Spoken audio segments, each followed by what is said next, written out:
India गठबंधन में seat बंटवारे को लेकर आज भी दिल्ली में बैठक हुई।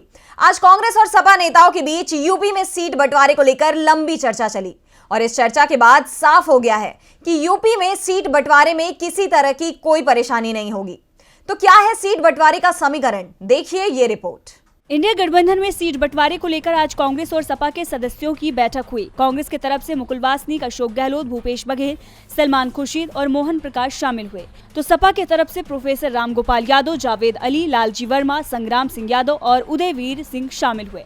बैठक में हर सीट को लेकर दावेदारी पर चर्चा हुई। किस सीट पर किस दल का उम्मीदवार मजबूत है, कहां किसका कितना आधार है, इस पर चर्चा हुई। फिलहाल सीट बंटवारे पर कोई ऐलान नहीं हुआ है, लेकिन ये साफ हो गया है कि सीट बंटवारे में कोई परेशानी नहीं आएगी। वैसे बताया ये जा रहा है कि कांग्रेस जो पहले कम से कम 30 सीटों पर दावेदारी कर रही थी, उसने अपना रुख नरम किया है, तो सपा के तरफ से भी कांग्रेस को सम्मानजनक सीटें देने की बात कही गई है।